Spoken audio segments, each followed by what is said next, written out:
উপস্থিত জেলার পর্যায়ের সমস্ত কর্মকর্তাবৃন্দ,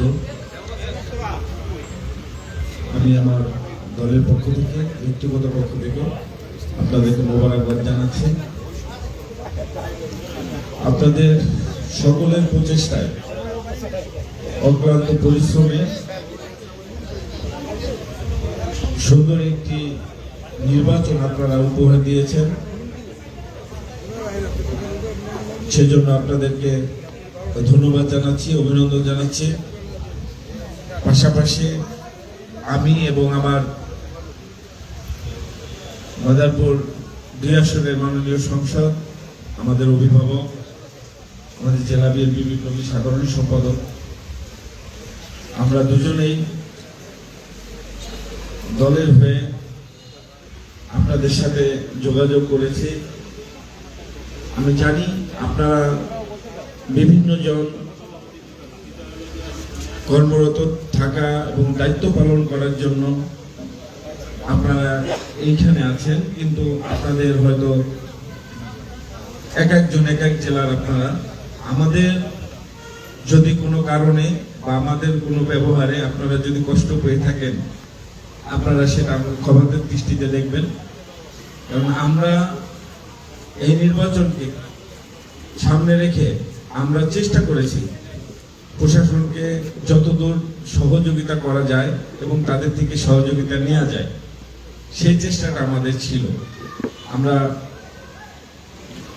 মানসিকভাবে প্রস্তুত ছিলাম যেন আপনাদেরকে কোনো কারণে বিরক্ত হতে না হয়, আমাদের কাছ থেকে যেন আপনারা এরকম কোনো আচরণ না পান।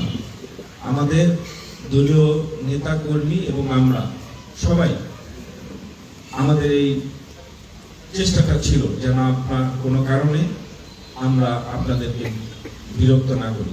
সেই জন্য তারপর যদি আমরা আপনাদের কোনো কারণে কষ্ট পেয়ে থাকেন, সেটা ক্ষমা দৃষ্টিতে দেখবেন। আর পাশাপাশি আমাদের এই জেলার উন্নয়নের স্বার্থে, উন্নয়নের জন্য আমরা চেষ্টা করতেছি ভালো কিছু করে আমাদের জনগণের, মানুষের যে মৌলিক অধিকারগুলো আছে, প্রত্যেকটি মানুষ সমাজের সে যেন তার মৌলিক অধিকারগুলো সঠিকভাবে ভোগ করতে পারে, সেই জন্য আমরা চেষ্টা করে যাচ্ছি। আপনারা সেই কাজে আপনারা আমাদেরকে সহযোগিতা করবেন। পাশাপাশি কর্মদক্ষতায় আপনারা আমাদের থেকে অনেক বেশি এগিয়ে আছেন। আমাদেরকে পরামর্শ দিয়ে আপনারা সহযোগিতা করবেন, যে আপনাদের পরামর্শ এবং আপনাদের সদিচ্ছায় আমরা মানুষের কাছে আরো বেশি কাছে থাকার সুযোগ পাব। সেই ক্ষেত্রে আপনারা আমাদেরকে যে যে সেক্টরে আছেন আপনারা আমাদেরকে সহযোগিতা করবেন। আমরা সবার সাথে হয়তো এখন ওইভাবে মিশতেও পারিনি, কয়েকদিন হলো নির্বাচিত হয়েছি প্রতিনিধি হিসাবে। আমরা আশা করি ঈদের পরে আরো যাদের সাথে এখনো সুযোগ পাইনি তাদের সাথে আমরা আপনাদের প্রত্যেকটা অফিসে গিয়ে আমরা শুভেচ্ছা বিনিময় করে আপনাদের সহযোগিতা নেওয়ার আমরা চেষ্টা করব। আমরা চাই আমাদের এই নির্বাচনী এলাকার মাদারপুরের প্রতিটি মানুষ, আমরা নির্বাচিত প্রতিনিধি হিসাবে মানুষের যেন কাছে যেতে পারি, মানুষের পাশে থেকে মানুষের মৌলিক অধিকারগুলো যেন ভোগ করতে পারি, সেই সুযোগটা শতভাগ করে দিতে পারি।